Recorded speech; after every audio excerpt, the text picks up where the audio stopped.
Untamed is going to be untamed. It's going to be a little crazy. I want to talk to my people. I want to talk to my brothers and sisters. We can have grace and humility in how we interact with other people. Oh, hot dog, look at you. And nobody talked about what's really happening. And let's have conversations about what truth is.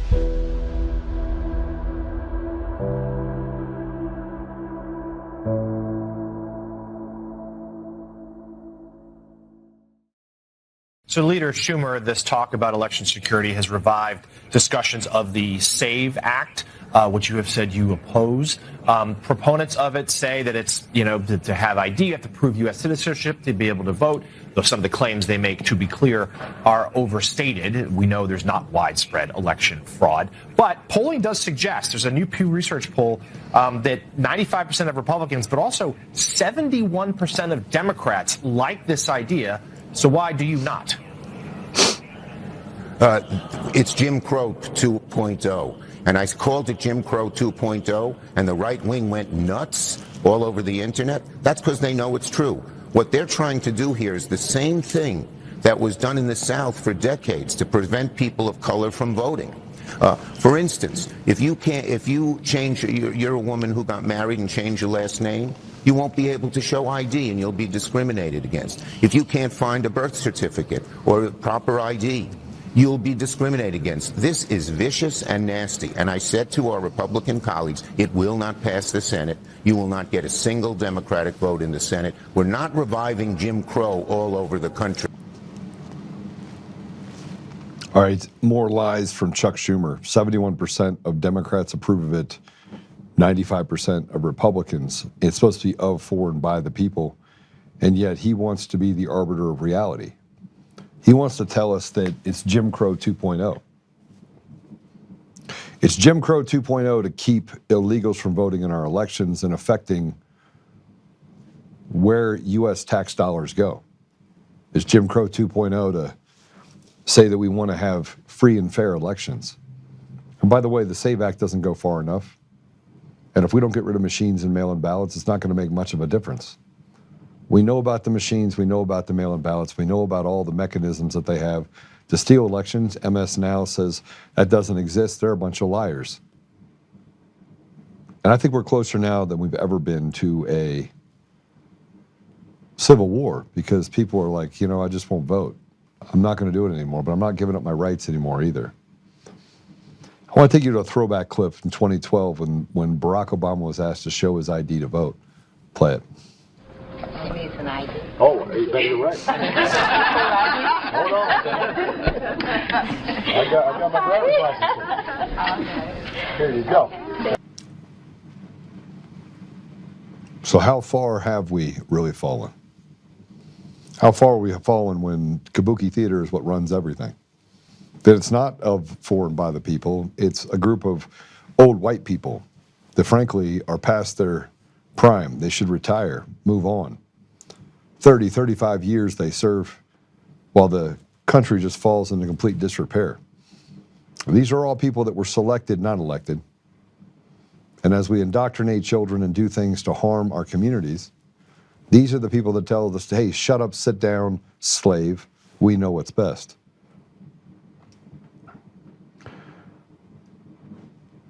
And let's talk about more of what the federal activism is. We're going to bring in our guest here very shortly.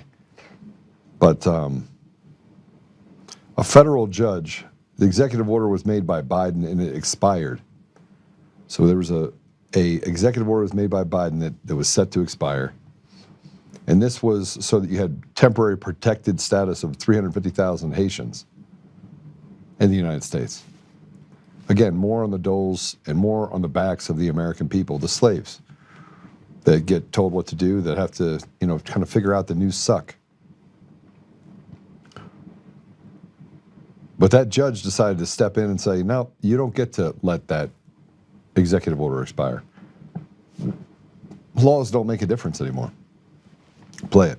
This is starting to border on insanity. So Biden administration put in a temporary protection order for 350,000 Haitians. It was done through executive order, so there was no vote, there was no law, there was no legislation. It was just the Biden administration saying, I want to give these people temporary protected status, which he's allowed to do. Now, when Trump came in office, he could have created an executive order and got rid of it. But he said, I'm not even going to do that. I'm just going to let it expire, right? Like, this is not the Trump administration doing anything. They are just letting the policy from Biden expire when it was supposed to. However, a Washington, D.C.-based federal judge, Ana Reyes, who is a Biden appointee, has blocked the Department of Homeland Security from ending temporary protected status, which is, I hate the way that's worded, because that's not what they did. No, the Trump administration isn't ending their protected status. They're simply letting the executive order from the Biden administration expire when it was supposed to. And now you have a judge who basically says, you don't get to do that. You don't get to let executive orders expire. That is fucking insane. This isn't a law. This isn't legislation. Nobody voted on this. This was just the Biden administration saying, I want to temporarily protect these 350,000 Haitians. And Trump saying, okay, I'm going to let that status expire and they can be deported. And a judge who has no purview in this whatsoever was just like, no.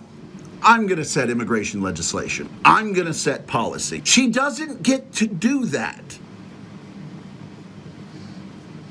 We are in a lawless society where they think they can just treat us all like slaves and give rights and entitlements to people that don't belong here. This was never their country. But let me just build on this a little bit. The Chief Justice of the U.S. Supreme Court, John Roberts, has imposed NDAs on clerks and staff, per the New York Times. Patrick Byrne wanted to weigh in on this. And Patrick says, methinks they know something this year. They will face the biggest case since Dred Scott, because enough evidence of foreign involvement in our elections justifies 47 to declare a national emergency. Will they second guess such an order? Interesting. But let's get to this before we bring our guest on. And Vince, by the way, I brought him on because he's a commodities expert. He's been on before. He knows about macro markets. He's an expert. I read every single one of his Substacks, and he does a lot of them. I read every one of them. Why? Because he's ridiculously smart. He's been 30 years in commodity trading and portfolio management. He's a managing partner of Echo Bay Partners, and he's an adjunct professor of finance at the University of Connecticut, and he's a publisher and has that Gold Fix newsletter that you should all be paying attention to. Even if you don't invest now and you're going to invest in the future, you should be paying attention to it. But I want to bring this up. This is a young lady that on why, see, no one is illegal on stolen land. This is kind of like a kind of a thing that we're going to go back to, just how ridiculous people that have a voice, they can talk on social media. But this one, she really gets it. Let's go ahead and play it. Today, I heard a girl in my class talking to a classmate saying, well, they should just give us our land back in reference to deportation. I look over, this girl is white and blonde. The whole nobody is illegal on stolen land argument is bullshit. First of all, not one single place, not one single city, country, anything on this earth is owned by its original owners. Second of all, the part of Mexico that is now the US was bought. Third of all, the Native American land that was stolen was conquered, which is kind of just how the world worked at the time. And by the way, Native American tribes conquered land from each other. So I don't see you talking to other Native Americans saying, oh, you should give your land back to that tribe, because you don't care. If no one is illegal on stolen land, just go to North Korea, see how that theory holds up. Go there with no papers. You'll probably be stuck there forever if you're not killed. No one is illegal on stolen land, but I'm gonna call the cops when you're on my lawn. Additionally, every single nation on this earth, there is not a single one that does not practice deportation. And the only country with people that are whining and complaining about it for whatever reason is the US. I just think it's absolutely wild that Democrats are living in the United States of America and all they want to do is divide. All they think about is race. That's all they think about. They see people supporting deportation and automatically assume, oh, so you hate Mexicans? Babe, why do you think Mexicans are the only people being deported? That's on you for that assumption. If you don't want to live in a safe country, go ahead. We'll let anyone in. We won't do background checks. We won't kick anyone out. See who comes in. See who comes in and takes advantage of us. Because deportation is how we keep our country safe. And no, I am not saying that all illegal immigrants are unsafe. Most of them are very good people.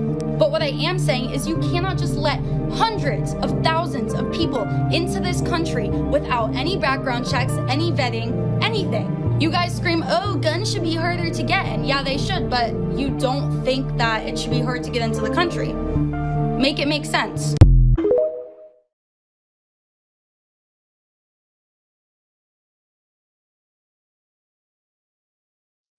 There we go.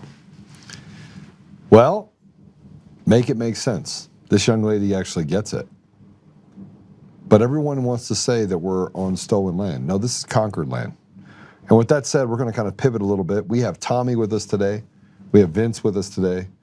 And we're going to get into it, and hopefully we solve all the world's problems in a very short period of time. So Vince, welcome to the show. Tommy, welcome to the show. Ah, Tommy, so you gave me the chair. We got the chair. We got the Tommy nice chair, Vince. We got the Tommy chair. It's a nice chair. How you doing, brother? I'm doing good, man. I'm doing good, Joe. There he is.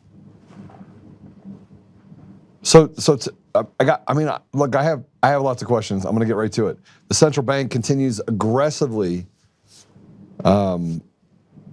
gold purchases, and there's silver shortages, and the market flew up. And I saw how you said that over the next 5 years it should get to somewhere between $300 and $500. I like that. For silver, there's a big disparity between China, the cost of silver in China and the cost of silver here. Yep. Which is creating an arbitrage opportunity for people to like load up suitcases and fly to China. Yeah. Is this a squeeze on silver? Are we going to see it shoot back down to 50 again? Or are we really going to see it kind of restabilize in the 120s? That's a fair question. I don't think we're going to see. I'm going to have an opinion. I rarely just put opinions of price out there. I don't think we're going to see 120 again for the next 2 to 6 months. So it's probably a good time to accumulate if you're a buyer. Now, everything you said is exactly what's going on. What happened was when, first of all, there is a battle right now. And I want you to imagine, if you would, that the United States is actually playing from the long side in silver, and China is playing from the short side. Now, it's not that they're necessarily speculating. It's that when we threw Maduro out of Venezuela, we also kind of ejected a lot of Chinese influence.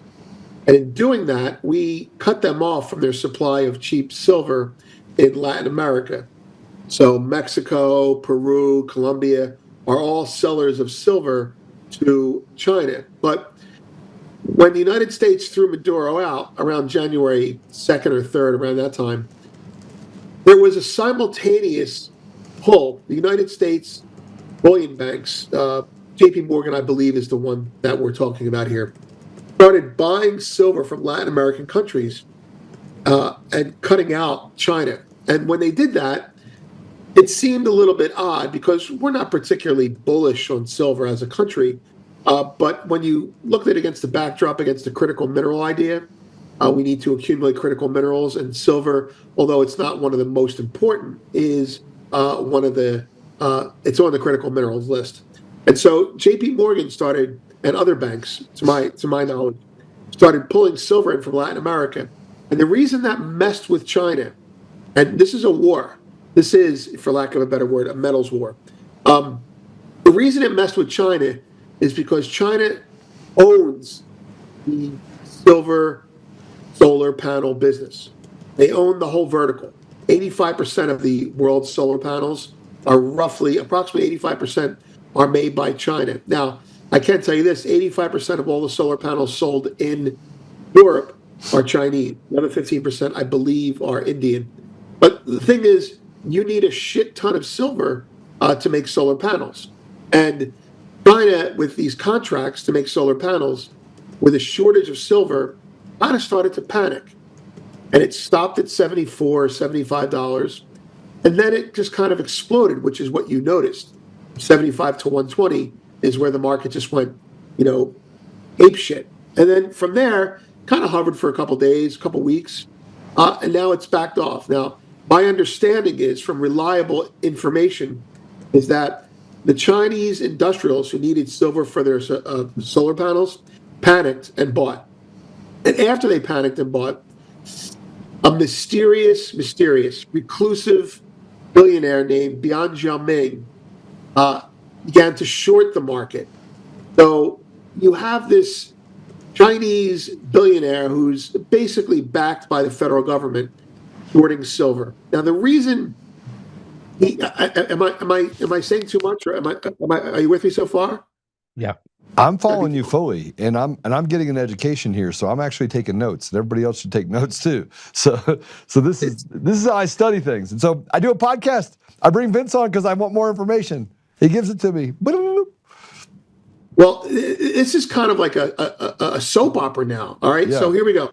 This guy Bian Jiaming, the reason he's important, the reason I'm bringing him up is because Bloomberg gave him a headline story. And Bloomberg's always bearish on silver. But here's the deal. In 2023, this guy took on JP Morgan buying gold, and they sold it to him. And he ran them in, made billions of dollars in 2023, 24. So I feel like there's a revenge trade going on here. And JP Morgan, which is now the buyer of silver against this guy, going head to head. And who is JP Morgan buying for? The Fed, the U.S. government. We need the silver. So they're buying gold too. They're buying gold and silver. They are. But silver they can buy and be honest about it. You know, the U.S. is buying silver and saying, look, silver's a critical mineral. It's on the list. We're building a smelter in Tennessee. We're going to put price floors in. We need to buy it. We're buying it for whatever reason, missiles, electronics, we need to buy it. But they don't have to be sneaky about it anymore. And now they're buying it directly. So it feels like we're setting up for another battle. And, you know, if you look at what happened in silver today, it collapsed. It went down to, collapsed from basically $90 an ounce to $75 an ounce. Massive move. It's massive. And who was buying it at $75 an ounce? JP Morgan. And who was selling it all day? China. So there is this battle royal going on now. And I don't know how it ends, but I'm betting that it ends with the market going nowhere for the next couple months while these two heavies slug it out. But if you look it up on Bloomberg, you'll find it's Bian Jiaming, Ximing. Bloomberg is all about how bearish he is. And I got to tell you, I mean, just speaking as a silver and gold bug, when gold ran up from $2,000 to $5,000, there were maybe 5 stories on gold and silver rallying. And now silver comes off the highs, and I counted 5 stories yesterday on how silver was overbought and how it needed to come off. So I just feel like the press has it in for anything that they don't have a stake in financially. You know, if it was a stock, I'm sorry. So every time the JP Morgan talks, I try to leverage the opposite. So they said, don't buy Bitcoin. They were like, send me $1 billion in Bitcoin. Right. So, and the sell-off happened in Bitcoin, which they haven't talked about, where all the financial institutions says, let's sell now and we'll buy it back. And they're already starting to buy it back. They started buying it back at 65,000. Right. So, and no one's paying attention to that. You see these large purchases of, okay, now another $1 billion came in at 65 when it was at 115. They were selling off, and they were doing it quickly. I mean, the sell-off was fast. Like violent. You're right. It wasn't. I mean, it would drop 10,000 points, but not before they unloaded $1 billion and people figured it out. They're like, oh, I got to buy more. Right, the floor dropped out from under it. So they're actually taking wealth again from the middle class, and they're handing it back up to the and they've learned how to manipulate that market, so they always win. Yeah, you know, if I could just to corroborate what you're saying, you know, all through the rally, Jamie Dimon kept saying, "I'll fire people who buy Bitcoin or who trade Bitcoin. I think it's junk." And now it's at the top, and they changed their tune at the top, and they said, well, we'll encourage people to invest in it. And now it's come off 30%, and they don't have anything to say about it. Now, the reason I bring that up to just, you know, reinforce what you said is because what I just told you about JP Morgan and silver is not what they're saying. I'm telling you what's going on. Yes. What they're saying is gold is a buy and silver is not. That's what they're saying publicly right now. Gold is a buy and silver is not. And meanwhile, It's not what they say, it's what they do. And the problem with our markets is, I truly feel this. We have been led to believe for the last 30 years that our markets are governed by this invisible hand, that the market is free. It isn't. No, it's not a free market. And I say that without even being conspiratorial about it. If you were to take a look at the Bitcoin chart, for example, whether you like Bitcoin or not is irrelevant.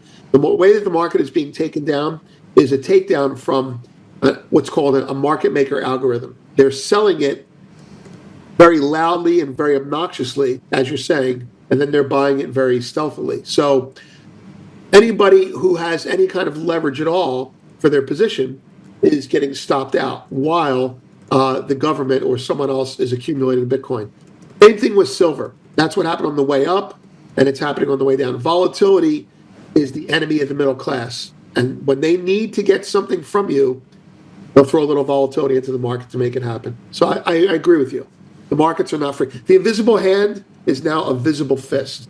Yeah. You can see I mean, look, it took me about 5 minutes to figure out the Bitcoin deal. And everybody's like, "Oh, Joe, it's collapsing." No, it's a sell-off. It's a massive sell-off to drive it down. They'll buy it back up, and everyone will get back to normal, and they'll ride it back up just like they rode that pony up in 2010 to 2014, right? They have more money, and that gives them an opportunity to have a longer time frame, and that gives an opportunity to wait you out. It's no different than playing poker with a guy with more money than you who can just handle it every time the ante keeps raised.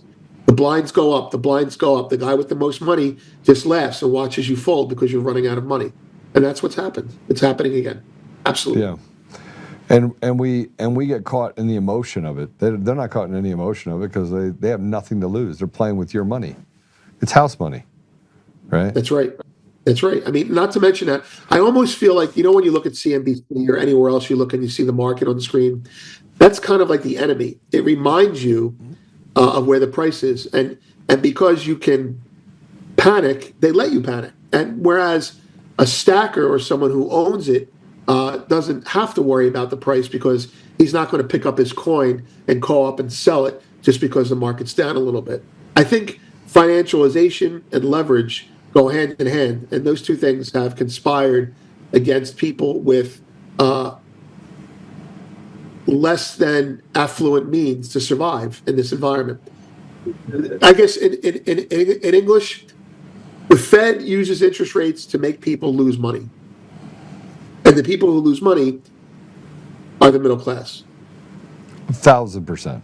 1,000%.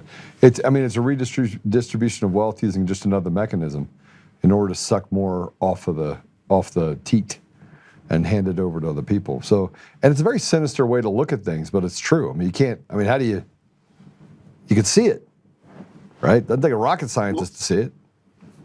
Everything that's happened bad in the country monetarily has happened after the Fed was created. So, yeah. Tommy, what do you think? If you were to place just very simply, regardless of money making, let's just, even though it's not it's not or, it's and. If you look at this simply as a strategic metal and what is it that they're pursuing, right? The Genesis project, they're pursuing AI. Don't get wrapped up in the emotion and the words linked with AI. Simply look at it as a new form of power projection. No different than the liquid fueled rocket, no different than the nuclear bomb. It's a form of power projection. If you look at the amount of things they did in the 40s to get the A-bomb, including using not most, but I think 8,000 tons of silver from the Fed. If you look at in the 50s to get the needed fuel for the U-2 spy plane, there was no one could get bug spray for like 2 straight summers, and no one knew why. And it's because it was a part of whatever precursor to it was necessary for the fuel for the U-2. My point is when not just a random military program, but a form of apex power projection, the new, whatever you want to call it, the rocket, the internet, the drone, stealth technology, every decade has their own unicorn. The new current one is AI, regardless of if AGI is feasible, doesn't matter. The government thinks it is. If silver is needed for the clusters, they will do everything to get. I don't even think this is just like some banks making money. I think this is above that. I think it's the U.S. national security apparatus, who provably, with provable U.S. history and classified documents, will do anything to get the thing needed. I think that's what it is. This isn't needed for like the tire of some fighter jet. This is their crown jewel right now. Is the pursuit of AGI, and silver is needed for that. They'll do everything, including crashing a market, using every news outlet to do it, and if they can't do it, to compromise them and kind of put their finger on the scale. They'll do all this shit.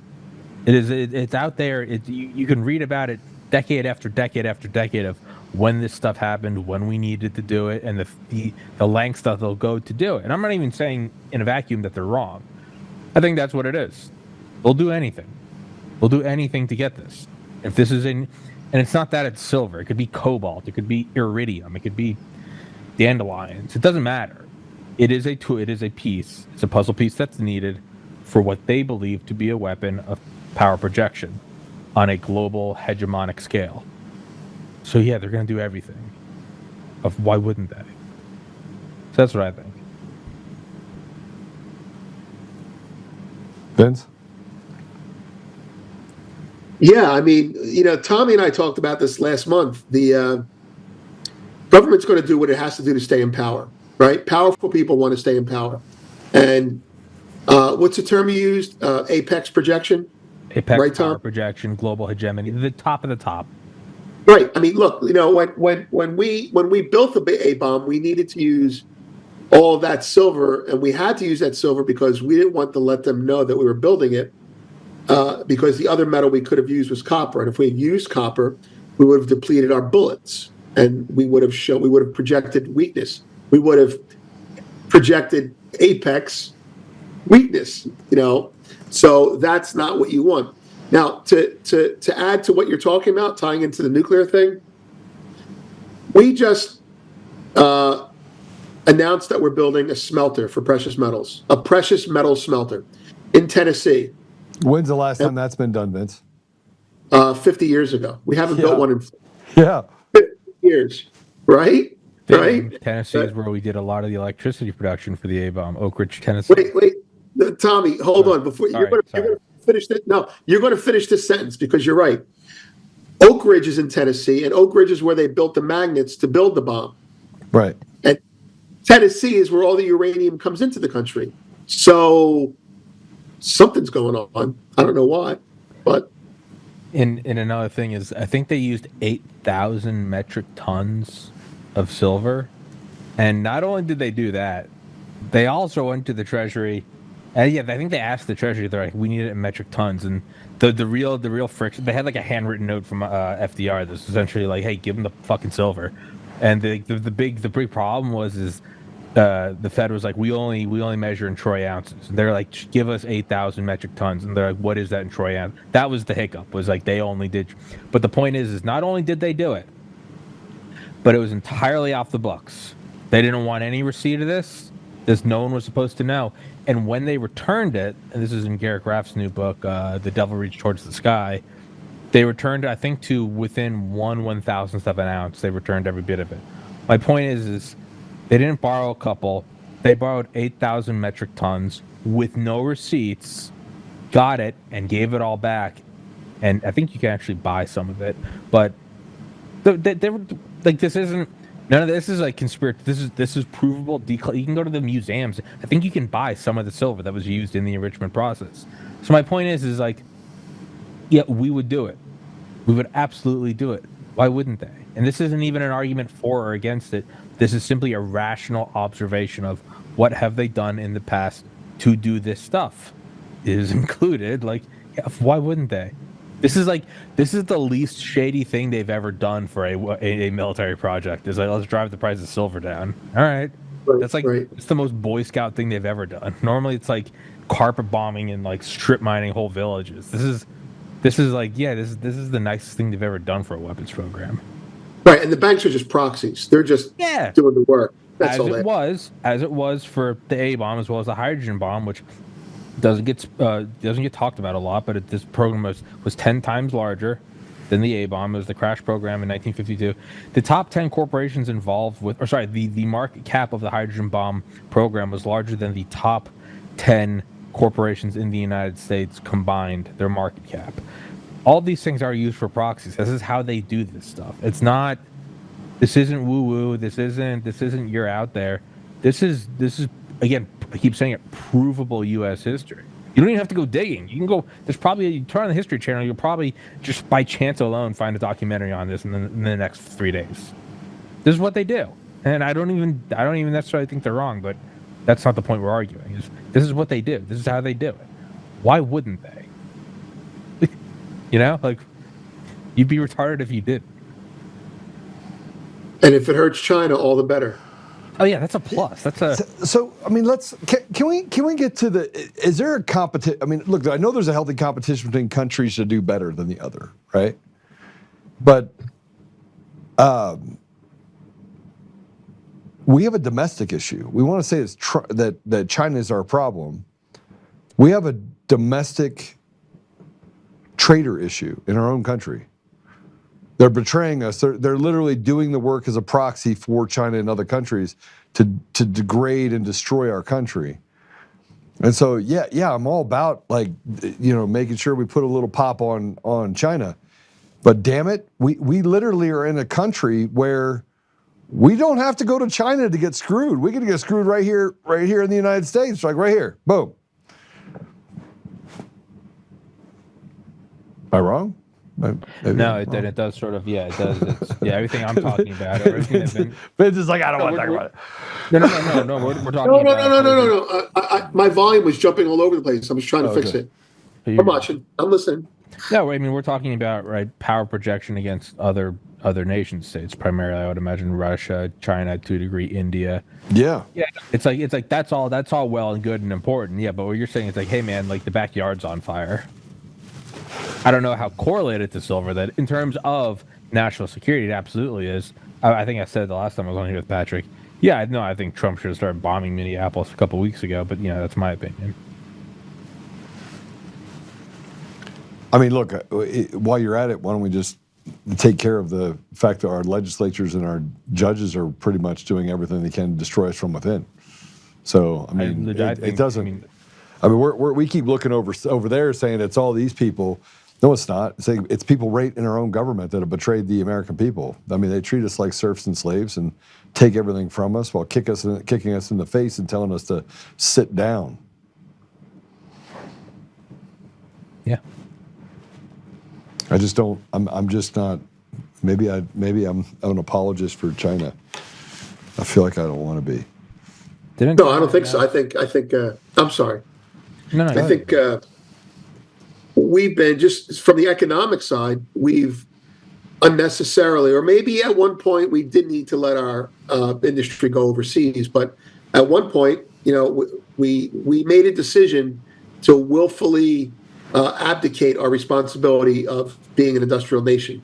And when we did that for the sake of financial profits, we made a deal with the devil, in the sense that we said to China and other nations that we'll buy your stuff because it's cheaper to make over there, and you'll buy our bonds and we'll be happy. China said, no problem. But China's got a culture, and this is going to come back to traders domestically, which was your original point, Joe. China's economic culture is like this. They go into countries, not the U.S. They can't go into the U.S. and do it, at least not that we see them. They go into countries and they say, we can make that cheaper for you. If you shut your factory down, we will supply you for life with it. And they create an addiction. They create a dependency. That's the word. A dependency by the smaller nation on them. They do it. They did it in Vietnam. They do it in Thailand. They do it in other nations. But they go in and they say, you make furniture in this country, shut your furniture industry down. We'll make furniture cheaper for you, and you'll never have to worry about making furniture again. And the country goes, okay. And then they become like a vassal state. They colonize other countries this way. Now, they couldn't do that literally with the U.S. because of the economic power, but they did do it virtually by owning all of our debt. And if they stop lending money to us, we can't buy anymore. We can't buy anymore, then our power recedes. Now, part of that was by putting in state actors, by state I mean CCP, China, state actors embedded in the United States, working as spy is not the right word, but it is espionage, influencing government, paying politicians, because our politicians are for sale.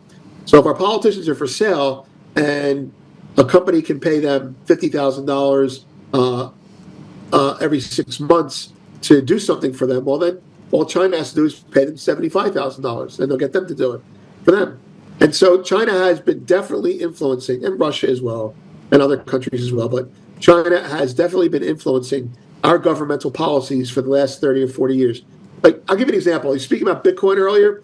Did you know that I saw a video from a Chinese conference where they were listing all the U.S. power sources, electric power, and they were saying these are the states to move into because we can do stuff cheaper there.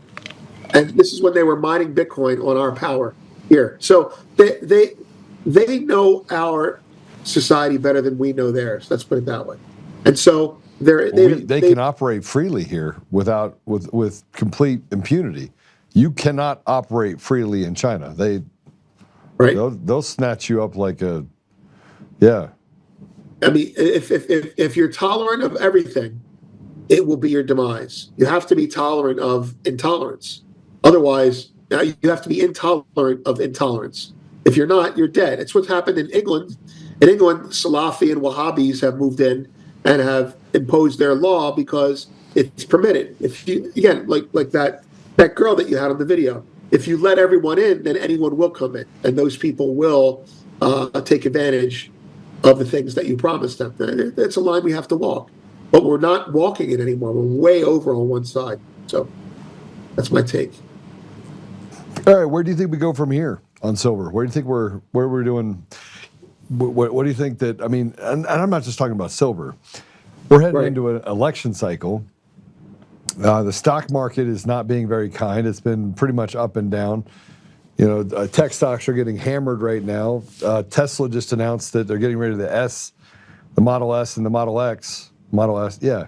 They're getting rid of those two models to make robots. I mean, you see a shift happening right now that's pretty dramatic. There are a couple things going on at the same time. One of them is your comment about the AI shift. Basically, EVs are not where it is anymore. Nope. And so Tesla is showing what he has to do. And to that point, you may or may not know this, but China just, they're in the process of passing a law where you can't have cars where the handles are flush with the door, which attacks Tesla because they have the handles flush with the door. You have to touch it for it to pop out. Well, China is making that illegal. And if they make that illegal, you kill Tesla's sales because safety reasons. You can't break into the car if there's an accident or something like that. Whatever. It's all bullshit. There's that. There's another thing I think that's really actually hammering tech stocks right now. And I don't know why. I'm going to be honest. I don't know why. But Trump's nomination, his name is Warsh. He doesn't seem to be on paper as hawkish as people had made him out to be. Right. But I agree with that. Stock market is just treating him like he's going to destroy everything. And so I think by the time Powell leaves, he's going to have to cut rates because we are in a situation now where rates have to come a lot lower, I think. And by a lot lower, we're talking like a point. I mean, we're talking, remember we were talking before, like I think we're more in that place now than we were before because there's no appetite to borrow money at the current rates. You can't afford it. I'm on your side. I'm on your side of the aisle on that because the K economy has spread, meaning there's the rich are still getting richer and the poor are getting poorer. At the same time, you have a Fed chair who's going out and doesn't want to cut rates, and so the market is worried that if Powell doesn't cut rates before he says goodbye, and he might not, that Warsh may not get there in time. So, for example, if Powell doesn't cut rates 25 basis points in the next 60 days or 50 basis points, Warsh may have to come in and cut 1.5 points. It's very dangerous, the transition that we're having right now, because nobody wants to lend anyone money, as you said. And that's because a lot of the AI companies have overborrowed with their CapEx expenditures, and they're borrowing too much money and they're crowding out real businesses. Simultaneously, software companies, software as a service, SaaS, Yeah. you know this better than me, they're getting destroyed. It's like software as a suicide. It's horrible right now. They're getting destroyed, and believe it or not, the hardware companies are doing fine. So there's a struggle right now, I think, for the major software employers to cut costs, and I think they're going to do it by firing people. So either we cut rates, or things are going to get a lot worse. That's my opinion. Yeah. So we definitely are going to have to cut rates. I think that Powell's going to sabotage things because of just how his mind works and who's actually the wizard behind the curtain. But even the new guy coming in is going to have to contend with the pressures that we have. Now, I need to bring this up to you because I had a conversation with an economist a couple days ago, and I said, listen, I've looked into the debt, the $37 trillion in debt. I've been able to verify about $3 trillion. The rest of it's just funny money, doesn't really exist. Am I on the right track? I think it's like 8% of what they say it is. And he's like, no, you're on the right track. It's just, so am I right that we don't have $37 trillion in debt? Or do we have $37 trillion in debt? Because I can't, I've dug really, really deep, Vince. It doesn't exist. I can't find it. Well, it's money we owe each other, meaning it's money that the government owes other government agencies. So it's money that's been given out to rescue companies that don't need rescuing. I don't know where to go with this except to say that the money was spent, just not where we wanted to go. I don't know where it went. What I'm saying is that I'm looking at our debt of $37 trillion. Right. I'm going and looking at the financials, the budgets, looking at where the money is, where it isn't, looking at how we spend money, how we got to those deficits. I don't see, I can tell you this, China does not own 50% of our debt. They own like 4%, 3%. They're not even a big owner of our debt. Yeah, I hear you. But I heard Forbes wrote an article literally 90 days ago that says that China has $13 trillion in our debt, and it's not true. And the American people are just absolutely being bamboozled by shitbags in the journalist world, who frankly used to cover Hollywood, but now that somewhere along the line they're economists. But it's not true. So who owes what? Because I tell you what, the appetite for saying I need more money because we have a deficit of $37 trillion makes sense to get more tax dollars because you have to pay it back. But then you get into it and you're like, it's $2.7 trillion, $3.2 trillion. It's not $37 trillion, which makes me go, okay, why do they keep taking so much from the American people, right? Government's gonna kill me off. They hate me. I don't know what to say except your comment about $13 trillion. Did Forbes really say that? That's ridiculous. It's just not true. China isn't even our number one treasury holder anymore. It's Japan. And to say that they have more than 10% of our treasury losses, which is what they are, their losses, I think is crazy. I don't know where this money is or where it went or where it's coming from. But I agree with you. Find it. I dug pretty deep, bro. I mean, I've spent the last 3 weeks digging. And it's all on the Cayman Islands. It's on Epstein's Island. I'm telling you right now, we are not $37 trillion in debt. It's a lie. It's a lie. Sorry. It's funny money. I don't know. I don't know how to find it. I can't. I don't know what to say. I guess I asked you the question because I asked the other economist. I can't remember who I was talking to, and he said, "Yeah, Joe, the debt's not $37 trillion. Everybody knows that." I was like, "Then why are they lying to us?" Right. What purpose does it serve? I don't understand that. Take more off the bite out of the apple. Instead of 55% of your money, they take 56, 57. The thirst is unquenchable because you have all this. That's why Congress isn't worried about it, because they're like, yeah, these idiots think it's $37 trillion. Let's raise their taxes. And it's not.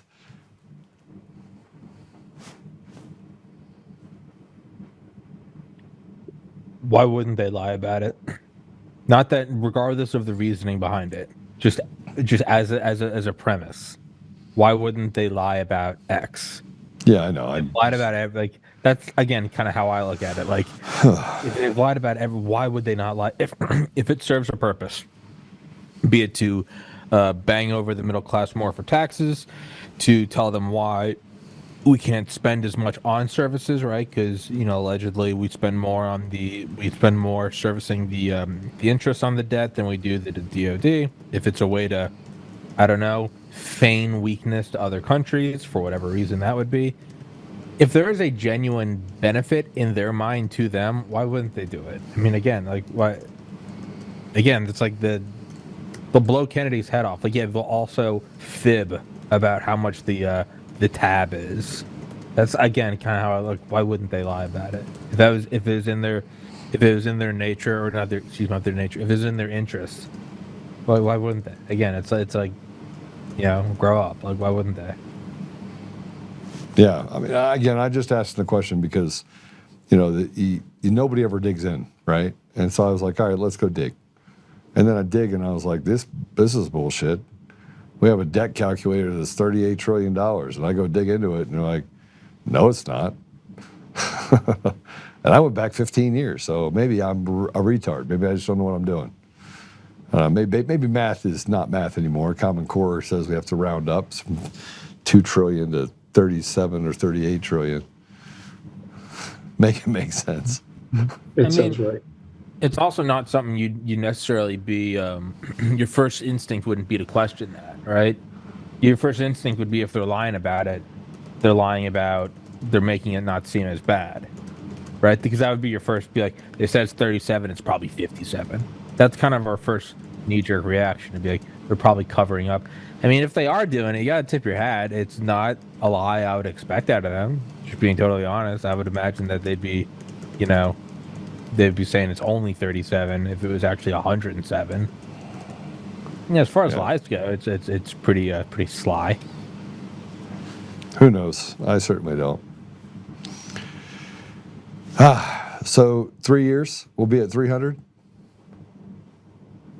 I think 3 years, definitely 150. But I'm looking more at like, gold at like 10, 15,000 in 3 years. I think that's equally well. Excuse me. Hold on. I can't imagine having one gold 1 ounce coin being worth 50 grand. I know, I can't either, but maybe it'll cost 10 grand to buy a loaf of bread. Who the hell knows? But it's true. That's the only way it makes sense. Gold can't keep going up unless the rest of the world realizes that the dollar's worth shit. And that's what's going to happen. All the fiat's going to be debased against gold.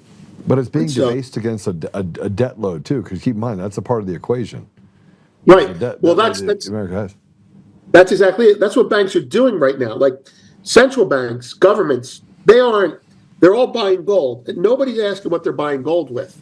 They're not buying gold with money that they already have. They're printing money to buy gold. Even J.P. Morgan, in one of their reports, quietly said this. They used a euphemism. They said, central banks are buying gold and they don't care about price. The word they used was their demand for gold, their appetite for gold, their hunger for gold is inelastic. And that seems significant, but it glosses over the real point. The real point is, how are they paying for it if they don't care about price? Well, they are now literally printing money to buy gold. They're not selling their Steinway piano. They're creating money to buy gold. So how many tons does India buy? They buy 30 tons a quarter. I'm making that number up, but it's the point is it's consistent. When gold goes at when gold was trading $1,000, they buy 30 tons in a quarter. When gold is trading $3,000, they buy 30 tons in a quarter. They buy the same amount every month without any care about the price. That would be like us going and buying filet mignon at the highest price, the same amount of filet that we buy at the lowest price. Central banks are printing money to buy gold and silver now. And the reason I bring that up so pointedly is because all of the banks aren't going to admit, they're not going to sell their currency. They're just going to buy something with it. And that's what China did. And that's why the loaf of bread is $10,000 5 years from now, in my opinion.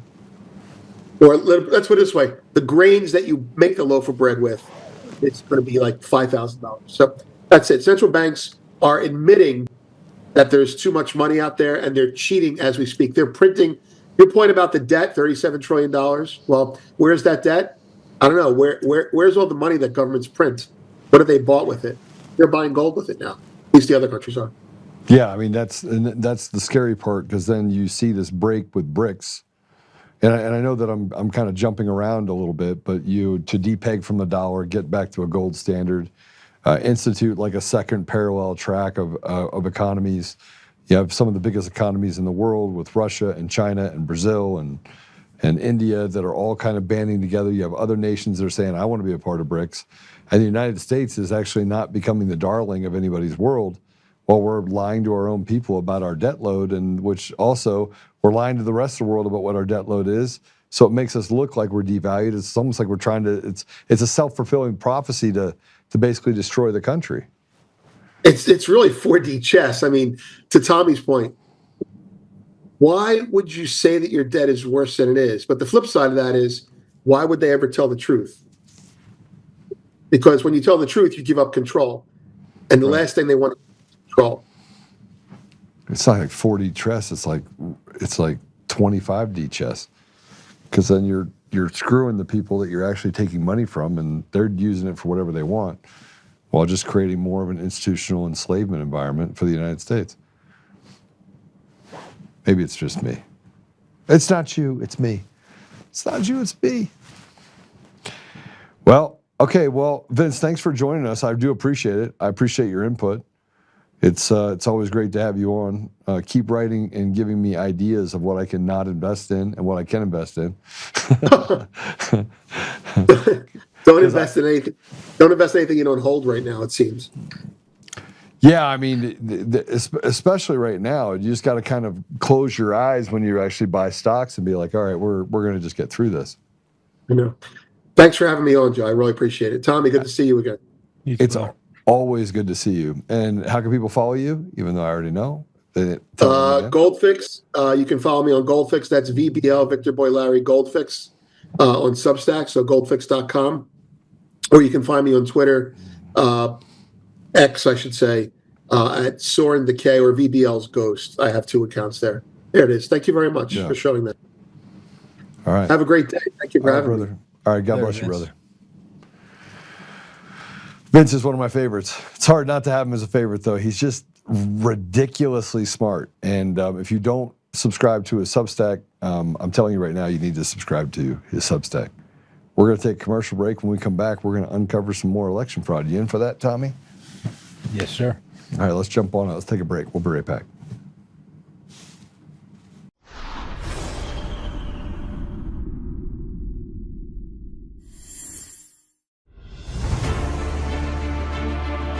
In every thread, in every stitch, Honor-Bound USA weaves the fabric of the American spirit. It's not just apparel, it's a testament to God, family, and country. At Honor-Bound USA, we're a family of patriots who put our faith, family, and America first. When you visit our website, you'll find a line of products that embody our commitment to pray, stand, speak, and act. As the official site for the Untamed podcast, all of our products proclaim speaking the truth with courage. We also have the powerful documentary from Professor David Clements, Let My People Go. Identify yourself as one of the few who are willing to stand for what they believe in. Join the Honor-Bound USA family today. Wear it as a badge of honor, commitment to the values that shape us, and a pledge to the bright future we will build together. Because when you're honor-bound, you're not just wearing a brand, you're embodying a lifestyle.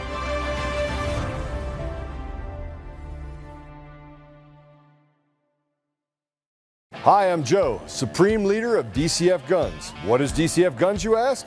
We're the best damn gun store and range in the universe. Do we have guns? We have all the guns. We got small guns. We got big guns. We even have beastly guns. We offer all types of training, and we have 5 ranges across our 3 locations. I'm a good shot. And of course, we have all types of ammo. We even have flamethrowers. Woo! We offer incredible membership opportunities, and members save even more on guns, ammo, and accessories. Military, both active and retired, and first responders get up to 40% off memberships. Come join the DCF family today, where we keep the range hot and the deals hotter.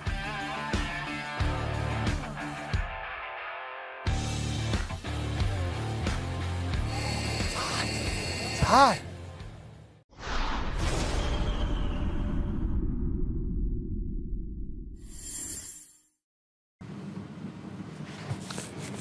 All right, so let's dive into it. Let's go ahead and bring Tommy in. Just get him in here right away.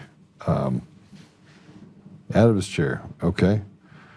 Let's. I told you before that I wanted to uncover some of the fraud in the people in these organized criminal families, and tomorrow we're going to be talking about the Colorado Supreme Court justice that just resigned, and the lies that they tell over and over and over again. And we're going to talk about how the media covers up those lies. And it's purposeful. They cover up the lies purposefully. So let's start with this. Here's an article from June of 2022. And we've been dealing in and building these mind maps. These mind maps tell us who's in the criminal cartel family. And if I'm being honest, some of the things that you guys should know about is that we're out collecting information in real time. We're out watching these people. Before I do that, I want you to see something. So one of the things that is, if you go on Facebook and you go through Facebook and it says, people you may know. And what it tells you is that those people were on your Facebook page. They were looking at you. And over the last 3 or 4 weeks, some familiar faces keep popping up on my Facebook as people that I should know. Now, I don't visit these people. I don't visit their pages. I don't go to say hello to them. I don't say boo to them, but it seems like they spend a lot of time with me living rent-free in their head. Now, usually that means that I have to watch my back because this is the cartel we're talking about. And so it gives me pause and allows for me to make sure that I'm extra careful. But let's pick up the picture of these 2 people that keep visiting my Facebook page and checking out some of the videos that I put up on how we're going to protect. Oh, there's one. Jenna Griswold, Miss Porky Pig herself. Looks like she's hanging out on Facebook. I wonder if they watched my video. You think they watched my video? Damien, you think they watched my video? I think they might. Here's the other one. Oh, look at this guy, Jared Paulus. Jared Paulus is hanging out on my Facebook page. That's what you call knowing, that they know that I know that they're going to jail. They're going to be arrested.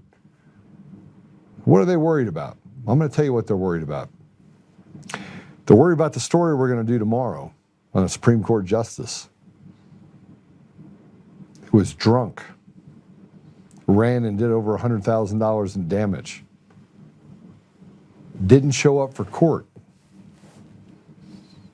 had a bench warrant issued for arrest, committed a second crime as a Supreme Court justice. And in both cases, drunker than a stuck pig when she ran into a bunch of cars. I mean, drunk. Ran through a bunch of cars. Supreme Court justice. Care to hear what Supreme Court justice said? You know who I am? Now, here's the interesting part about all of this stuff that's happened. You have a case that right now is before the federal court for bribery in the state of Colorado. It involves Phil Weasel Weiser, the Attorney General that wants to run for governor of Colorado. It involves the Secretary of State, Jenna Griswold. It involves Jared Polis, who interfered with a legislative session in order to hide information related to the impropriety. The Synagogue of Satan crew. The people that want to tell you that they're here to take care of you, they care about you. They want to tell you that, from what I'm saying from my perch here, that I'm anti-Semitic, but I'm not. Nothing about me is anti-Semitic. Nothing about me cares if you're a purple dinosaur. I don't care. What I care about is, do you steal and rob and commit crimes against the people of Colorado? And the three of you pieces of garbage do. But there's more. But I want to say thank you for coming to my Facebook page and giving me some more stats. I'm sure when Facebook pays me out for being an influencer that you'll contribute to that and have to watch a couple ads going through my videos. There's a Denver News article in June 2nd of 2022, and this is Denver opens up the ballot process so that you can see it. And inside of this, there's a little, go up to it, please, go up. See if we can find it. Oh, there it is, stop. This is just to get involved, just this, quote unquote, this is really just to involve the public, to verify that what we're doing our jobs correctly and that the equipment is behaving as it should, said Jimmy Flanagan, Denver election senior voting system analyst. Man, where have I heard that name before? Where have I heard that name? Let me think. Where have I heard that name? Well, Matt Crane, who's the executive director of the Colorado County Clerks Association and County Clerk and Recorders, and he was the Arapahoe County Clerk and Recorder way back when, 2018, I think was when he was booted. He's married to Lisa Flanagan Crane, who previously worked for Dominion for 18 years, and Sequoia and Dominion. So I'm just trying to figure this all out. So the former product specialist, Lisa Flanagan Crane, is the wife of the Colorado County Clerk Association, Matt Crane, working with the voter system vendor for 20 years, and we're supposed to trust either one of them. But then we find out, this is interesting, then we find out that Lisa Crane's brother, Jimmy Flanagan, that's her brother. And he works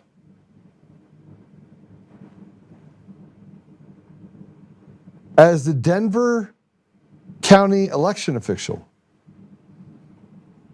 Are you seeing all this? Are you seeing all this? I mean, are they really married, or are we just talking about CIA connections? I mean, let's just get right to it. You got fraudulent elections in every state, in every county, in every across the United States. We have not had a free and fair election in my lifetime. No normal group of people, Republicans or Democrats, would elect these pieces of garbage. We would not have 35 years of somebody in the House or the Senate. And I just told you that we're not $37 trillion in debt. I can't figure it out. And by the way, go do the research yourself.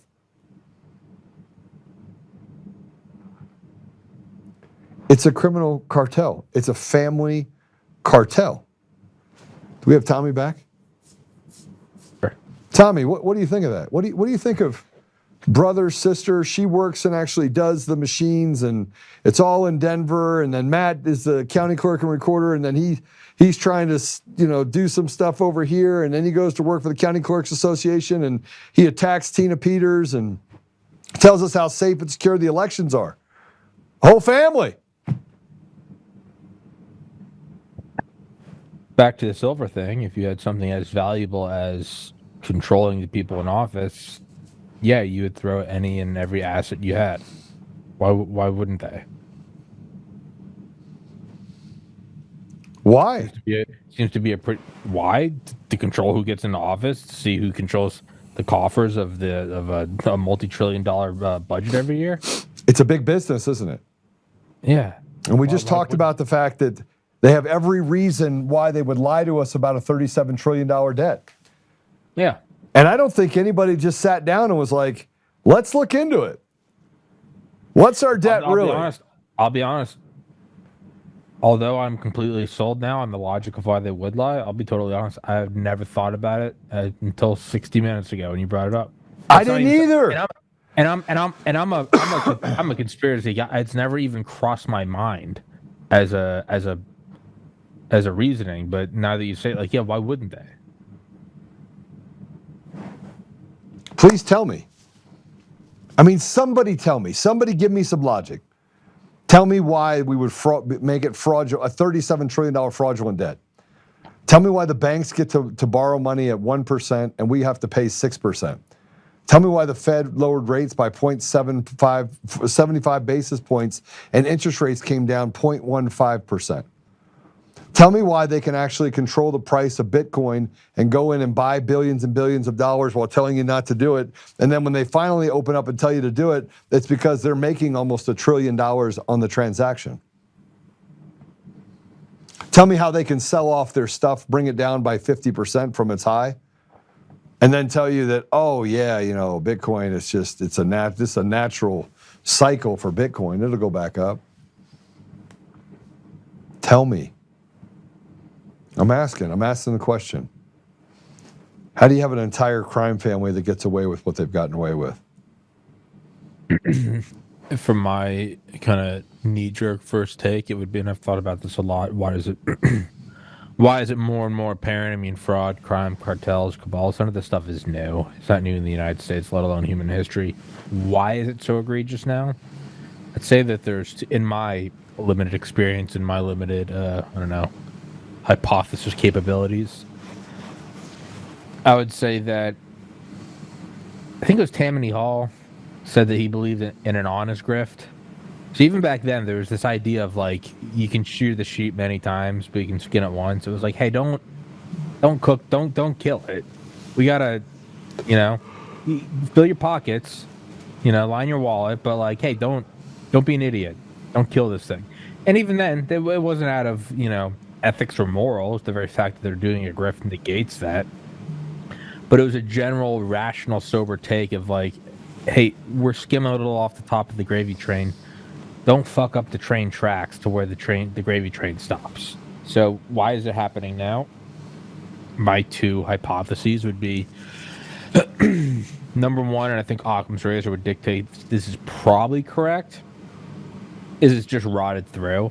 In the same way that, the third or fourth generation trust fund kid certainly doesn't have the morals and ethics of, the dad that started it, your Rockefeller, your Carnegie, whatever, your George Washington, your whoever, The next generation, they're not as crazy, but they're normally raised directly by the guy, and, okay, so they can keep it going. But by the time you get the third, fourth, fifth generation, it's just coked up trust fund kids plowing Bugattis in a tree. Like, there's no... So, number one, it would be that, very simply, there is no semblance of discipline, of understanding. And again, I'm not taking from an ethical, moral point of view. From a very simple IQ and delayed gratification point of view, of like, hey, you can steal 5%, but you got to keep this thing coming year in and year out. Don't burn it all. I'd say that's probably what it is. If I had to put my money on it, I would say that's what it is. It's just... we're at like fifth and sixth generation trust fund, deep state parasites. The next, and I think perhaps less likely, but still perhaps likely.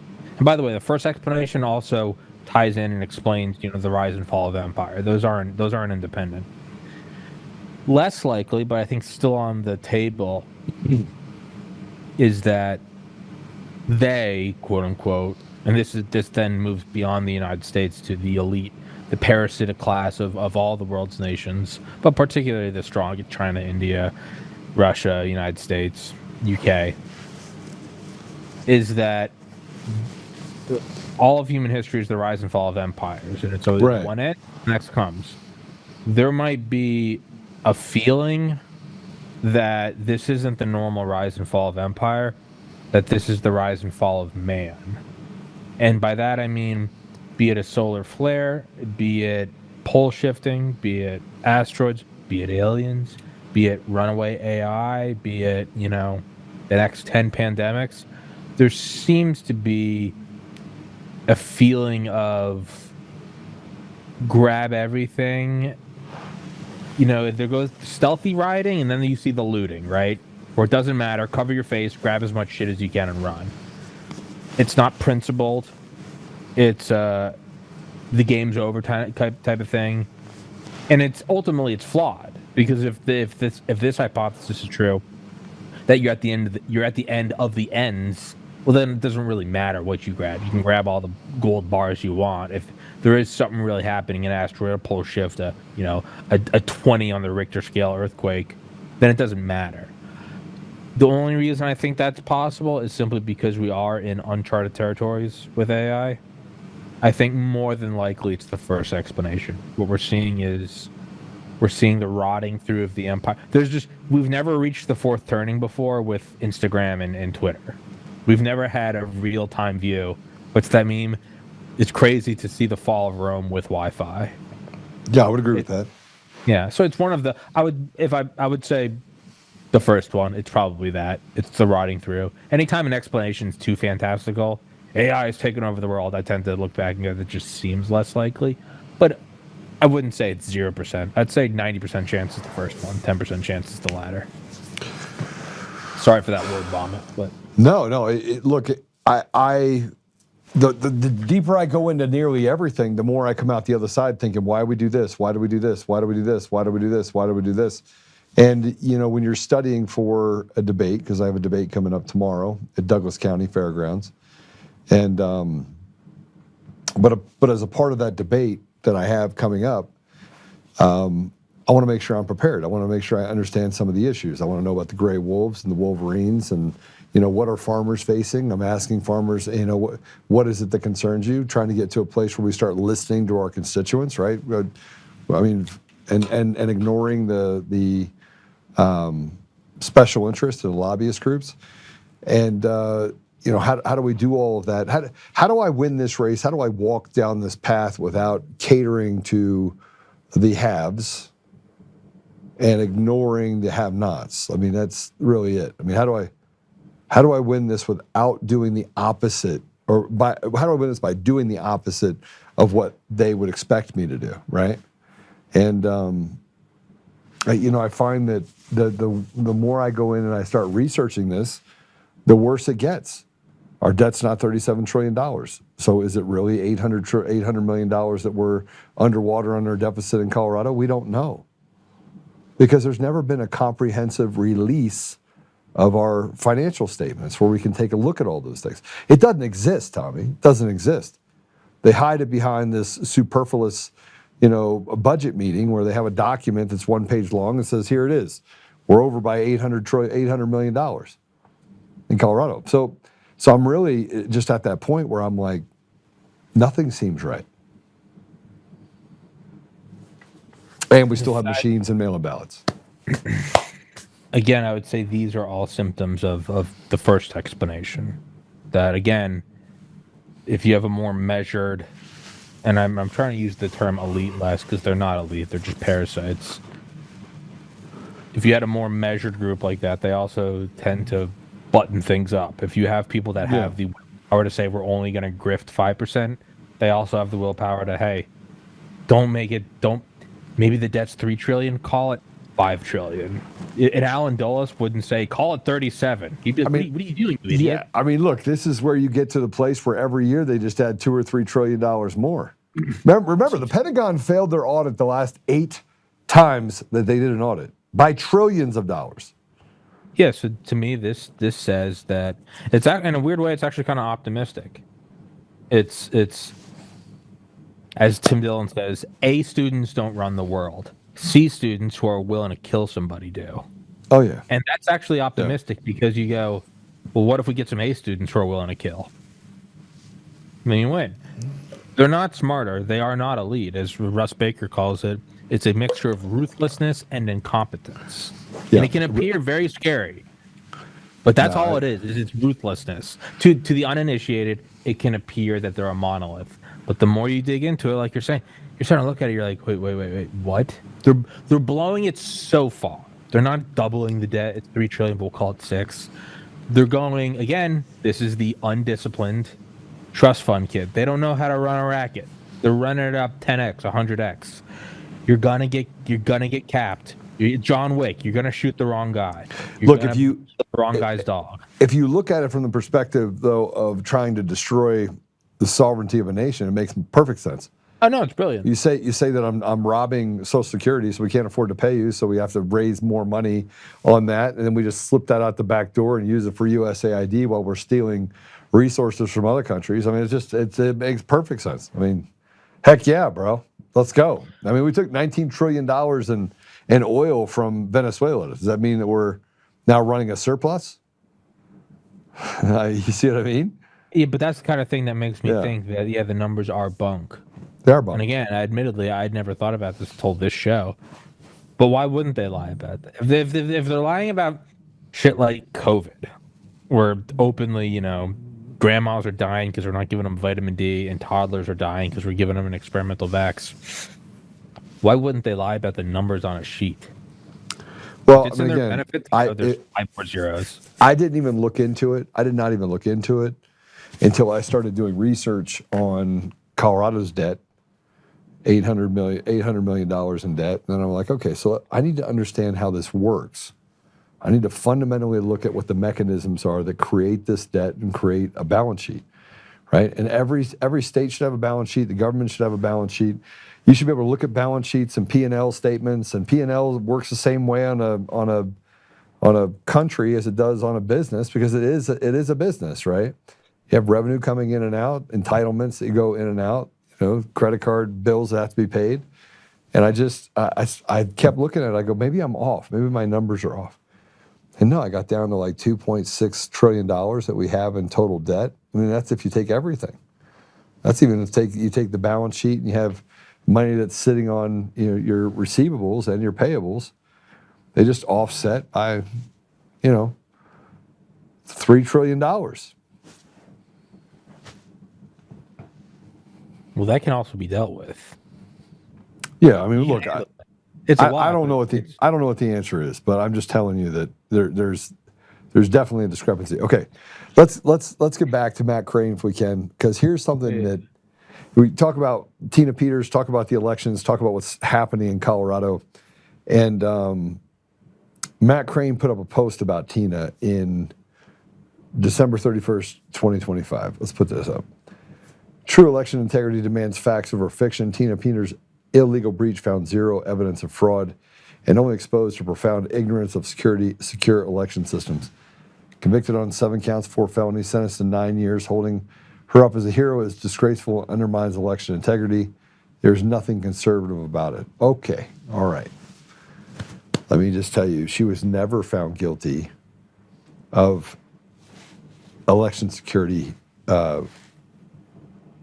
crimes. Never. It's a lie. She got convicted of influencing a public official, giving people credentials. There was nothing in there that talked about what she did with the election machines. Nothing.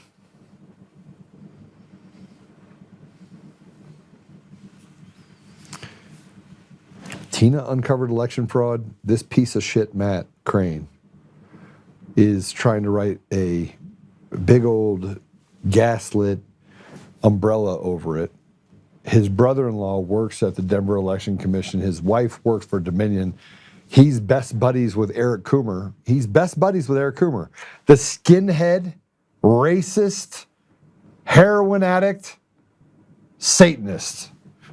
That's Matt Crane's friend. Matt Crane's friend is a heroin addict, skinhead, racist, Satanist who runs into buildings and does horrible things, like writes stories about how he raped his wife and peed on her and made her bark like a dog.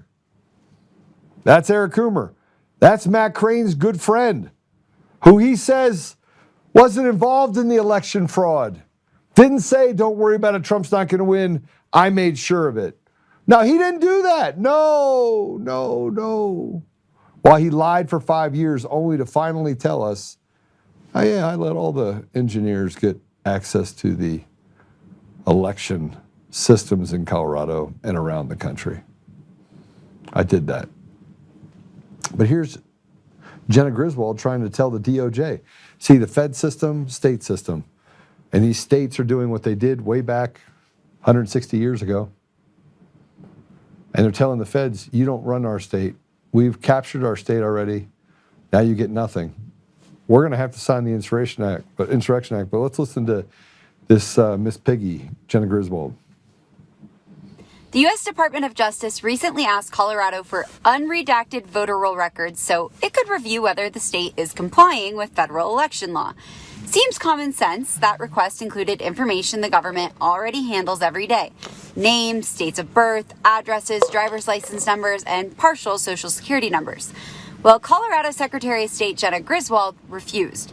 She didn't issue a detailed legal explanation. Instead, she framed the request as a threat, saying the DOJ should take a hike and warning it would undermine elections and voter privacy. But here's the part that doesn't add up. Let's focus on that privacy piece. Colorado already shares this exact kind of personal data with the federal government all the time for taxes, social security, real ID verification, airport security, and access to federal buildings. So the claim that the DOJ review suddenly creates a new privacy risk doesn't hold. Even more striking, Colorado does share voter data with private nonprofits and outside organizations that are not elected, not federally accountable, and not answerable to voters. Groups that help shape election best practices behind the scenes. So here's the real question. Why is a constitutionally authorized federal agency blocked from reviewing voter records for compliance, while private NGOs are allowed access? When transparency is denied to the government but granted to outside groups, trust erodes pretty quickly, and Coloradans deserve a clear answer as to why. Comment SOS Secretary of State to read the full article and subscribe to our newsletter for daily. So the GOP getting called out because they already know the information's there, so they lie, and then they cover it up with people like Matt Crane, whose wife works for Dominion, whose brother-in-law works for the Denver Election Commission, so they've got it all handled. They have their ear to the ground on one side. They have the synagogue of Satan with Jenna Griswold, Polis, and Weiser, three godless Jews that don't believe in God. They're atheists. They literally do anything they can to destroy America, destroy the state, while standing on a deal and telling the federal government to take a hike. What do you think is going to be the outcome of Jenna Griswold telling President Trump to take a hike after he just pulled Maduro out of a sovereign nation while eating Skittles? I hope it's something physical and brutal. That's the only way to deal with this stuff now. And this isn't some mindless call for violence. This is just like a very let's just rationally observe. That's the only language they understand. It was the only language they understand. You have a nice dog, you can kind of, you can train the dog, and don't do that. You have a crazy rabid dog, they understand force. It's just what it is, man. And it's taken me a long time to get to this point. Over the 6 years of the podcast, first 5 years, I've been an insufferable fence sitter and moderate. There's only one way to deal with this, man. You're seeing it. It's force. It's abject force. It's just what it is. Well, let's talk about the abject force that's going to be necessary. Yesterday, I gave a interview. That interview was given to the Free As Can Be. And Free is a Marine. He's an influencer, does a bunch of stuff on TikTok. Pretty studly guy, man. Pretty awesome individual, frankly. And let me just say this. It was about an hour and a half that I did an interview. It was a governor's race interview. The Colorado Republican Party, the Colorado GOP, has removed me from the candidate list for governor. The Pueblo GOP in Pueblo, Colorado, took me off the list of candidates for governor in Colorado. Victor Marx called around to all of the places with other cabal members run by a man named Sean Tonner and ex-governor Bill Owens. They're part of a little group. There's a third person here. I'm going to verify some things about him tomorrow. You're going to love this guy. And they have this little group of 3 people that runs around doing the biddings of people that are paying them a lot of money in order to create a cartel in the Republican Party. The goal of that cartel is not to have the Republicans win. The goal of that cartel is to have the Republicans lose and make it look like they're doing stuff to help the Republicans. So they will sanction a candidate such as Barb Kirkmeyer, which is what Bill Owens did, while going over to the Victor Marx campaign and telling them, hey, I'm for you. Let's help you raise some money. Then they connect them with different places around where the same sort of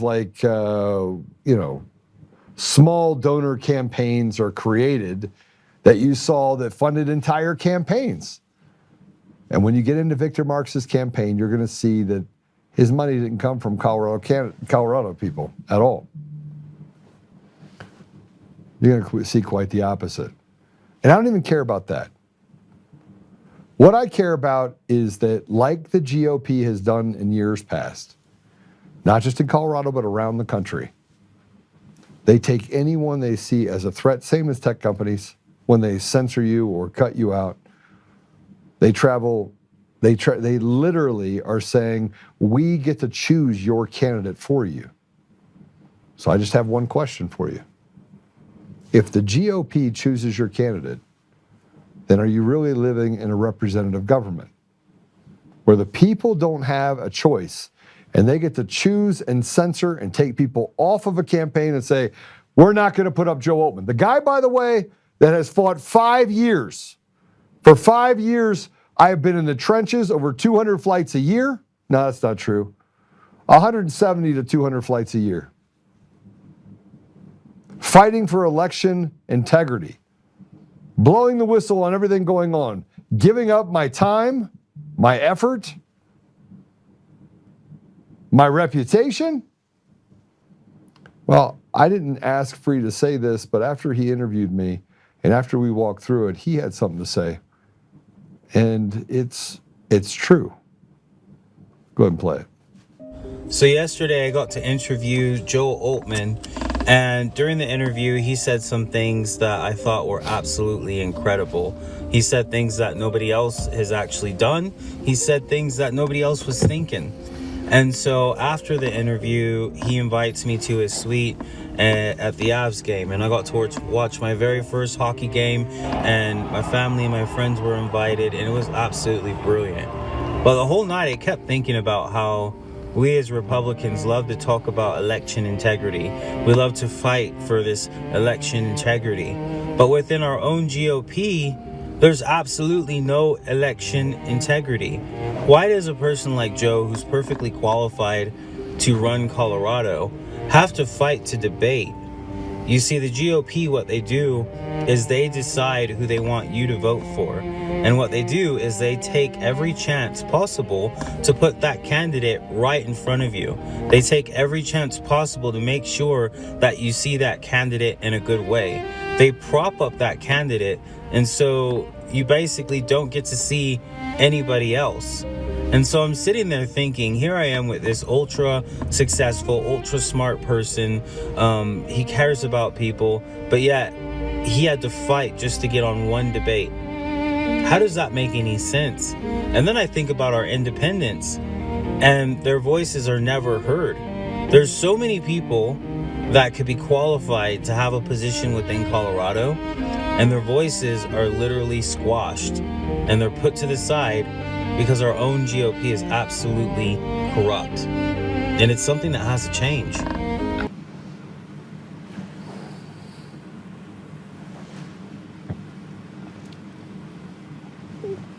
I had to fight to get on that stage. You guys will see the interview. Tommy, you'll see the interview tomorrow. He's going to put it out on the thing tomorrow after the debate. I don't think it should be, doesn't make it any better, but I don't think it should be a surprise. You know, why wouldn't this be? If this is what we're talking about, right? This is the gatekeeping to the purse strings of the state and federal government. There's gonna be some gatekeepers, and they're gonna be evil.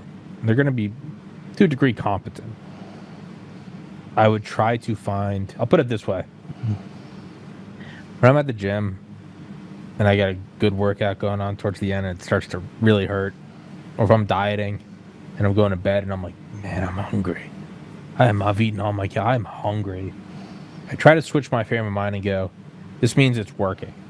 It doesn't make the pain go away. When you're at the gym and you feel the burn in your arm and you're like, that means you're like, hey man, you're at that point, you're breaking down muscle, you're reaching that next level. No matter, even if it's just you're getting forward 0.1% stronger today. Or dieting, and I go to that, I'm like, you know what? I was overweight for a long time. This means it's working. That's kind of how I try to frame, and I've been doing that relatively recently in my life, maybe the last couple months or so. I try to frame that when I'm hitting turbulence, you know, over the target, taking flak. Choose your analogy, metaphor. That would be kind of my first response to this. Like, yeah, man, this means you're getting closer to it. If it was all just rainbows and open arms, and I know you. If it was all just high fives and welcoming, I feel like you'd be looking around and be like, this isn't right. Like, something's fucked. If they're like, Joe, come on in, you're our guy, you would be looking around going, are they about to shoot me? I think that, you know, I did up?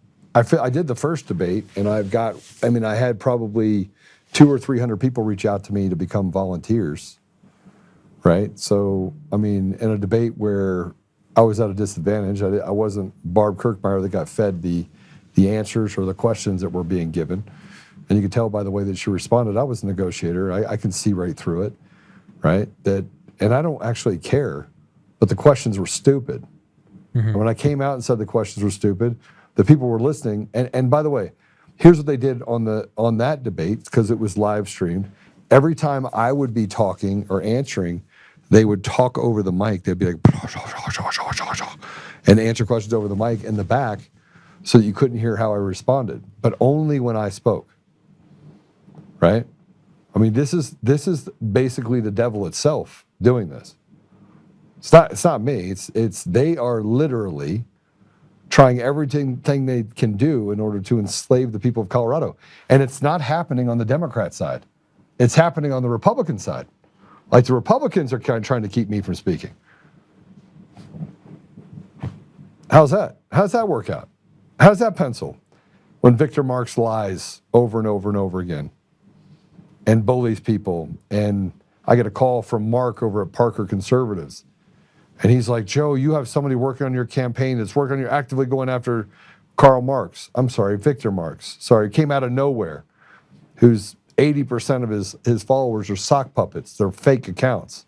I'm a tech guy. Took that long to figure it out. And frankly, I don't know. Anyway, I want people to know, as we close this up today, I want you to know, Tommy, that tomorrow I am going to be at the Douglas County Governor's debate. Put it up. It's $25 admission. You got a little QR code down there. Scott Bottoms will be there, one of my favorite people. Jason Clark, he is a patriot, even though he got it wrong, that I was calling for any violence. I happened to talk to a couple people that know him and said that he's a passionate guy like me. Jason Mikesell seems like a decent guy. He's a sheriff. People say that he's not a decent guy. Man, look, I'm gonna say he's a decent guy, and then myself, that handsome fella on the right-hand side of that flyer. It is going to be tomorrow at the Kirk Hall at the Douglas County Fairground. It starts at 5:45 to 6:30. You can have food, and the debate begins at 6:30. Yes, there will be massive security there. I will have security there. There will be security there. If you come in to do harm, I just want to let you know it's going to end badly. Because there will be a lot of security there. A lot. So, and by the way, the security is not for the other three candidates. Security is because every day I get 2 or 3 different death threats, credible death threats from a couple. And so I'm going to protect myself and make sure there's people there to protect us. Yeah. Again, this comes back to the pain, the workout pain, it's you're going in the direction you're supposed to be going. Yeah. It should be. I agree with that. It should. Doesn't make it any less easy. And it kind of actually does. I'd say it does make it a little easy because you know you're going in the right. And I've said this over the years of the podcast. You know, talking out about COVID in the 2020 election, destroyed the podcast, absolutely eviscerated the revenue streams. I've lost most of my friends, but more than ever in my life, I went to bed every night, and I just felt clear. I felt clean. I felt light, and that invaluable, truly invaluable. When you go to when it's just you, when it's not you, like we're doing right now, you're in front of a camera. When it's just you, as Richard Albert says, when there are nobody's eyes around to look into to tell you how great you are, when it's just you and God, you're clear, man. And I think totally clear. Is you're clear. And Totally clear. And that's what God wants for you, dude. You're walking the right path. When everything else is on fire, but you feel clear inside, you're marching to God's drumbeat. So, you know. I would agree with that. All right. Yesterday, one of the questions that was asked to me was, how do you plan on turning Colorado red? Let me just tell everyone that's listening right now. If the measurement of success is handing over power to people who are just as corrupt and just as broken as the devils on the left side, then how could that be your goal? Can't be. And so I'm going to tell you what my goal is. My goal is not to turn Colorado red. My goal is to turn Colorado, return it to the people. My goal is to serve the people. My goal is not to serve the Republicans and be like, how can we torture the Democrats? My goal is to give back to the have-nots, to make the judiciary responsible for their behavior, to have a checks and balance system that allow people to speak and have a voice at every level of government. My goal is to rid us of a tax structure that is meant to steal from you what is never theirs to take and to treat you like an institutional slave. And if that comes on the heels of saying that I have to abandon the idea that the Republican Party stands any more for the people than the Democrats do, then that's what we do. We cannot put ourselves in a position where the fact that red or blue is what wins the day, because it doesn't. And if I have to alienate the very people that I've spent the last 15 to 20 years serving, I mean, that's why it's always funny when they say President Trump was a Democrat. President Trump's a Democrat. He's not even a Republican. He's not a conservative. I don't care what the title is. You could care less.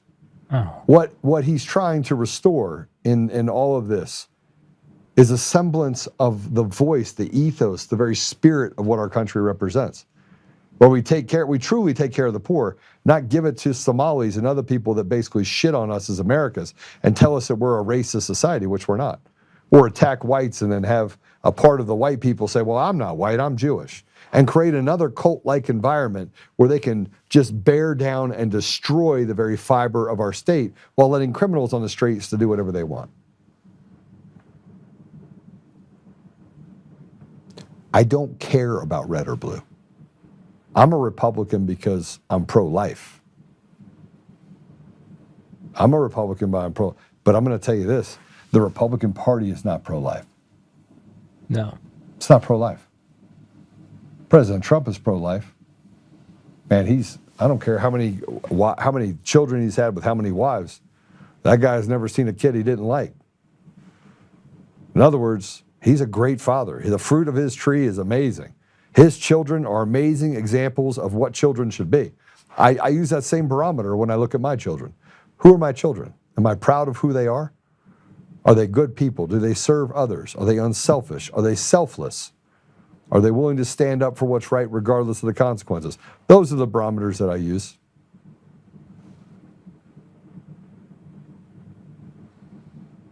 But I don't care about Republican or Democrat.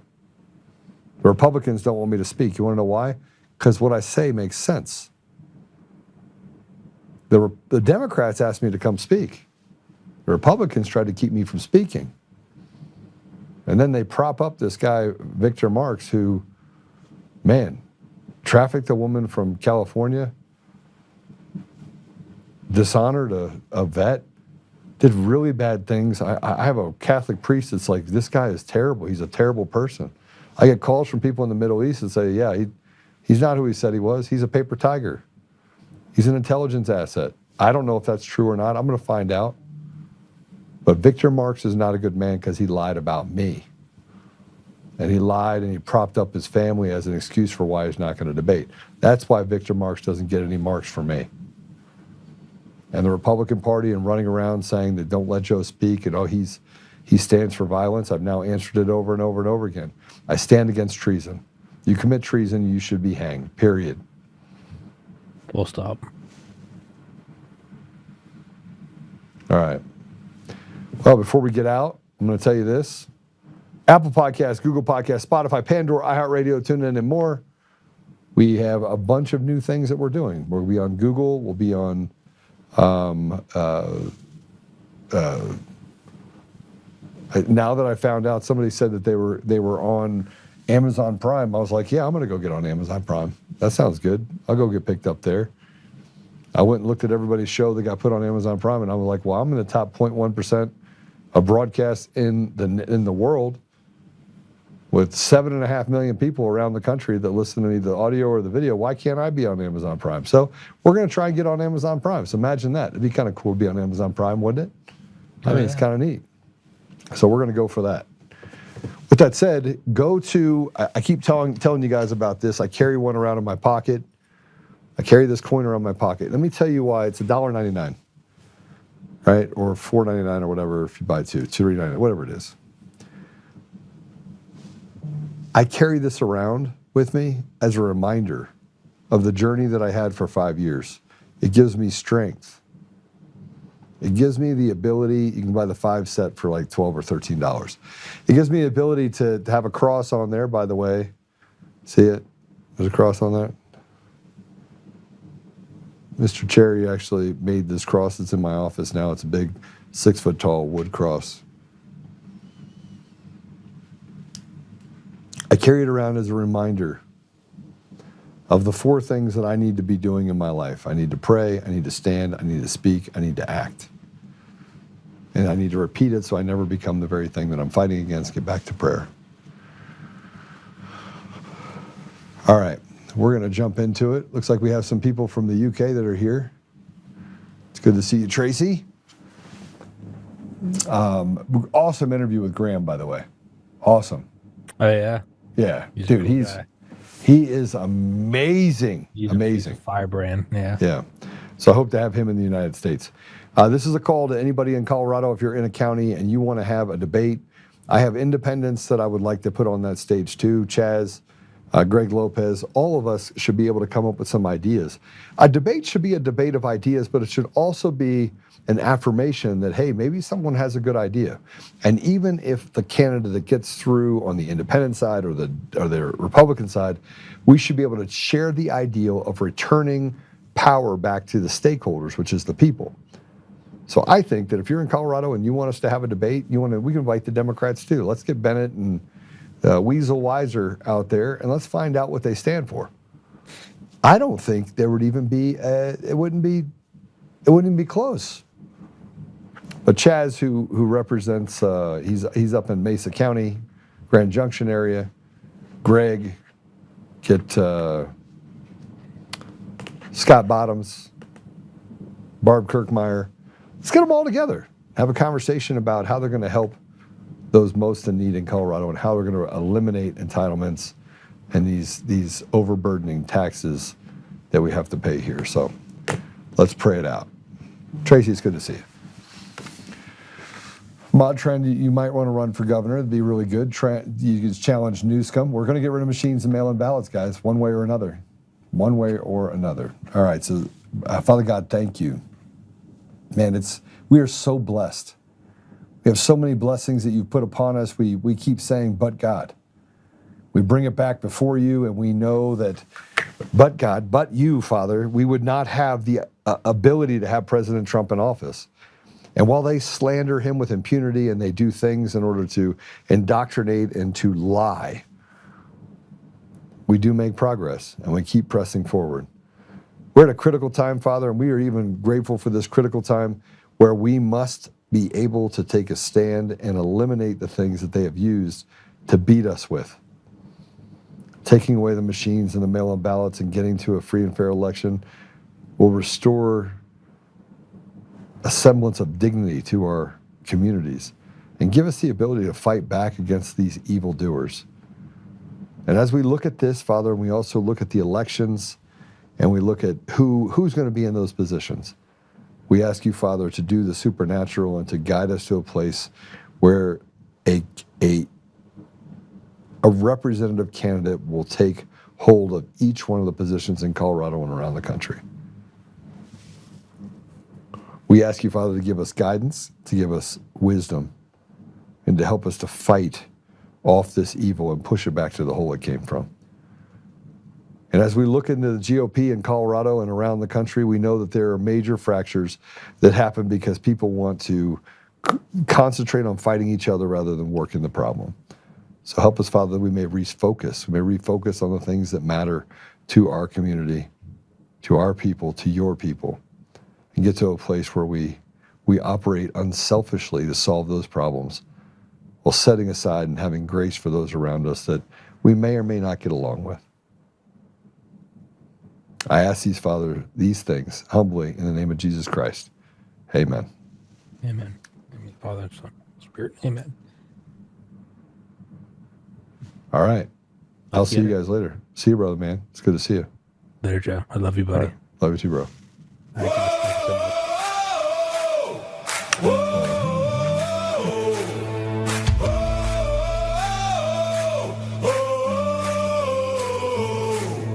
Rising from the fight for the forgotten and the free, exposing rigged machines, Coomer's lies, Dominion's deceit, pays a grand each day, shielding truth from corrupt halls, but he won't back down, standing tall through it all. Martin, Tina Peters break the chains that bind her tight, hand count votes and one day bring the fraud to light. No more mailing scams, no machines to steal the night, restore the people's voice, make Colorado right.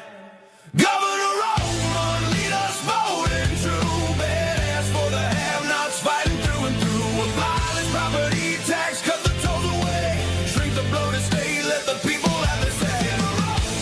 It's our rally call, truth and freedom rise and watch the tyrants fall. Untamed Colorado, strong and proud, we'll be one man for the people, set our great state free. Help the single moms, bring back trade school strong, opportunity for youth, where the brave belong.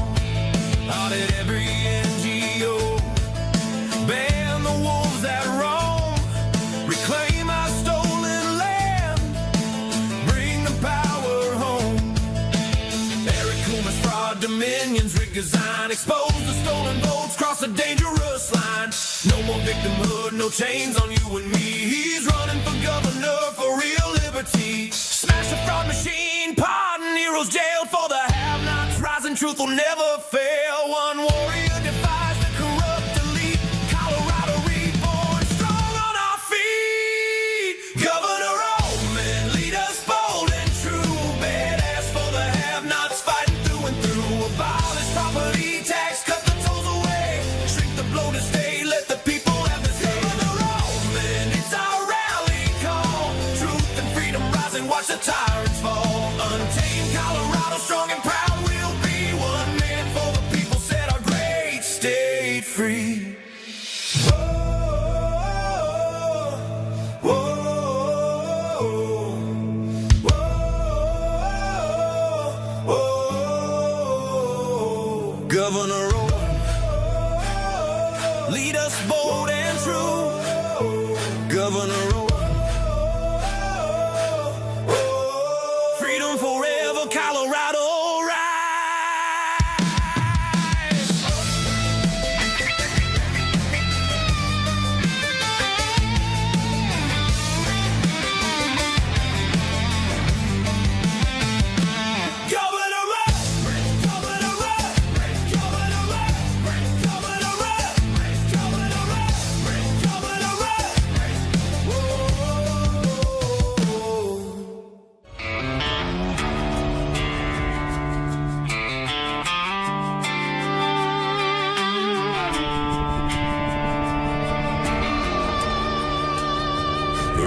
up untamed. In the heart of the fire where the wild ones roam, Joe Oltmann's calling, bringing truth back home. From conservative daily to this untamed fire, we shatter the silence, lifting spirits higher. No chains can hold us, no lies can prevail. Authentic and fearless on this rugged trail. Patriots gather under stars and stripes. Untamed nation, igniting the night. Untamed nation, let the truth roll out in this land of the free. Standing proud from sea to shining sea, we won't back down. Catch the fire, wear the crown. Untamed nation, it's our battle song, motivating hearts where the brave belong. Yeah, untamed and wild, forever strong. Play it again all night long.